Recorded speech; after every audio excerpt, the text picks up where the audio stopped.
بسم اللہ الرحمن الرحیم الحمد للہ والصلاۃ والسلام علی اہلھا۔ ناظرین محترم، اصول کافی کتاب توحید میں باب نسبیت پہ سلسلے گفتگو جاری ہے۔ استاد محترم، اس کی حدیث نمبر 3 میں ہے کہ امام زین العابدین علیہ الصلاۃ والسلام سے کسی نے پوچھا، سئل علی بن الحسین علیہ السلام عن توحید کے بارے میں، فقال ان اللہ عز وجل علم انہ یکون فی آخر الزمان اقوام متعمقون۔ تو امام نے فرمایا کہ خدا یہ جانتا ہے یا جانتا تھا کہ آخری زمانے میں ایسے افراد آئیں گے جو توحید کے بارے میں گہرائی میں جائیں گے۔ فانزل اللہ قل هو اللہ احد، اور خداوند عالم نے سورہ توحید کو قل هو اللہ احد کو نازل کیا۔ والآیات من سورۃ الحدید الی قولہ وهو علیم بذات الصدور، اور سورہ حدید کی یہ جو آیات ہیں علیم بذات الصدور تک، ان آیات کو بھی خدا نے نازل کیا ان لوگوں کے لیے جو آخری زمانے میں آئیں گے، جو توحید کے حوالے سے گہرائی میں جائیں گے۔ فرمایا فمن دام وراء ذلک فقد ہلک، کہ پس جس نے اس کے سوا دوسرا اعتقاد رکھا وہ ہلاک ہوا۔ تو اب سورہ توحید تو خداوند عالم نے ہر زمانے کے لیے نازل کیا ہے، تو امام نے فرمایا آخری زمانے کے لوگوں کے لیے خدا نے ان آیات کو خصوصی طور پر نازل کیا ہے۔ بسم اللہ الرحمن الرحیم۔ دیکھیں، چند ایک چیزیں بنیادی اصولی معاملات کو سمجھنا چاہیے۔ وہ یہ ہے کہ یعنی علم ایک with the passage of time gradually evolution process سے گزر رہا ہے، آگے کی طرف ترقی کر رہا ہے اس چیز کے لیے۔ علم ایک علیحدہ چیز ہے، اور اس کے نتیجے میں انسان جو ہے یقین حاصل کرے، اس پر یقین، جو آگاہی جو اس پر یقین حاصل کرنا ایک علیحدہ چیز ہے، اور اس یقین کی مدد سے اپنا تزکیہ کرنا ایک علیحدہ چیز ہے۔ علم ایک ایولیوشن پروسیس سے گزر رہا ہے، اس واسطے دور حاضر کے اندر وہ لوگ جو کہ وہ عارفین ہیں، اس میں کوئی شک نہیں، جن کے بارے میں حضرت نے فرمایا کہ میں اپنے بھائیوں سے ملاقات کا شوق رکھتا ہوں۔ تو اصحاب رسول نے پوچھا کہ یا رسول اللہ کہ ہم آپ کے بھائی نہیں؟ فرمایا کہ نہیں، آپ میرے صحابی ہیں، وہ میرے بھائی آخری زمانے کے اندر آئیں گے۔ تو امام علیہ السلام نے ان لوگوں کا ذکر کیا اس چیز کے لیے حوالے سے، ہر ایک وہ شخص نہیں جو کہ اپنے آپ کو مسلمان کہے یا اپنے آپ کو مومن کہتا ہے، وہ بلکہ اس قسم کے جو لوگ ہیں، فرمایا کہ وہ آخری زمانے میں آئیں گے۔ آپ لوگوں نے مجھے دیکھ کر آپ لوگ ایمان لائے ہیں، وہ لوگ میں ان کا ایمان غائب ہوگا مگر وہ اس پر ایمان رکھنے والے لوگ ہوں گے، اور اس کے امامت میں اس کے یقین کی بدولت عظیم الشان قسم کی قربانیاں دیں گے۔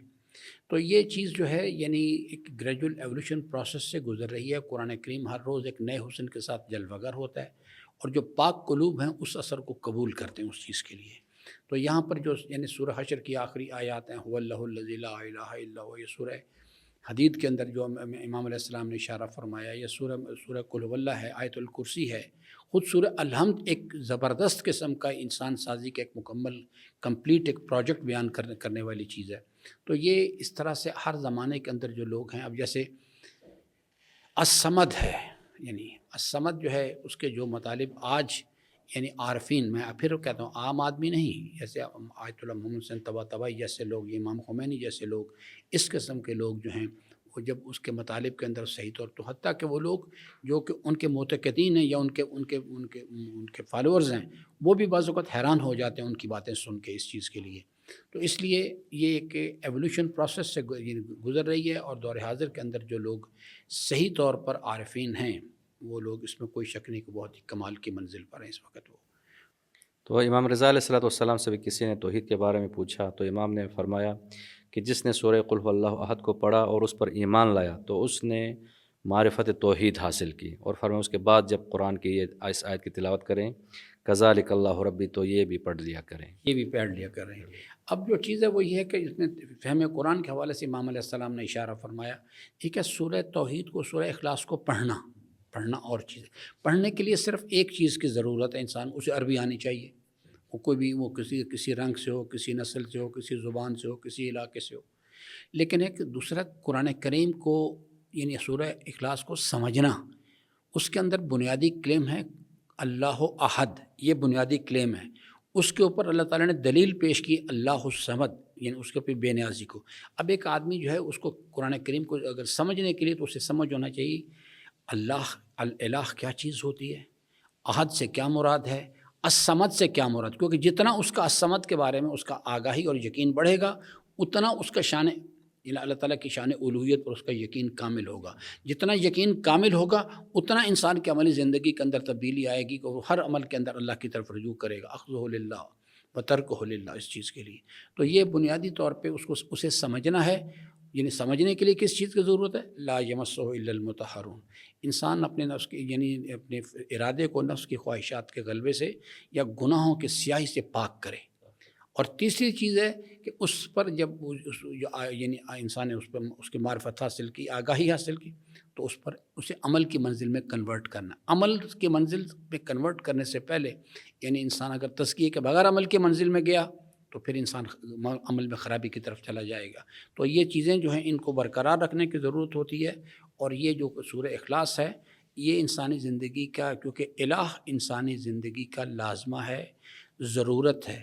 انسان الہ ہر انسان کے پاس ہوتا ہے، چاہے وہ یہودی ہے، عیسائی ہے، دہریہ ہے، لیکن وہ چیز بنیادی طور پہ الہ کی معیار کی شناخت نہیں. اس واسطے انسان جو ہے اپنی جیسی مخلوق کو اپنا الہ بناتا رہتا ہے. کبھی کسی بادشاہ کو بنا لیتا ہے، کبھی کسی بڑے مولانا صاحب کو بنا لیتا ہے وہ اعلیٰ حضر القیاس، یا کسی بڑے سرمایہ دار کو بنا لیتا ہے، یا یعنی جو باطنی کیفیات کے اندر مال ہے، شہرت ہے، اقتدار ہے، یعنی اس کی طرف دوڑتا ہے انسان. تو یہ ایک بنیادی کانسیپٹ ہے. پہلے انسان قرآن کریم کو پڑھے، پھر قرآن کریم کو سمجھے، تیسرے مرحلے میں اس پر یقین حاصل کرے، پھر اس یقین کو اگلے مرحلے میں عمل صالح کے اندر کنورٹ کرے. اور بغیر اس یقین کے جو ہے یعنی اللہ الصمد کا جو یقین ہے، اس کے بغیر انسان اپنے عمل کو عمل میں تو کنورٹ کر لے گا لیکن عمل صالح میں کنورٹ نہیں کر سکے گا، کیونکہ اس کی بنیادی شرط ہے انسان کی نیت خالص ہونی چاہیے اللہ کے لیے. تو ناظرین محترم، امام زین العابدین علیہ السلام کی جو حدیث ہے کہ خداوند عالم نے سورہ توحید کو اور سورہ حدید کی ان آیات کو آخری زمانے کے لوگوں کے لیے نازل کیا ہے تاکہ لوگ زیادہ سے زیادہ خدا کی معرفت حاصل کریں. خداوند عالم ہم سب کو ان لوگوں میں قرار دیں اور ہمارے قلوب کو معرفت پروردگار کے نور سے منور.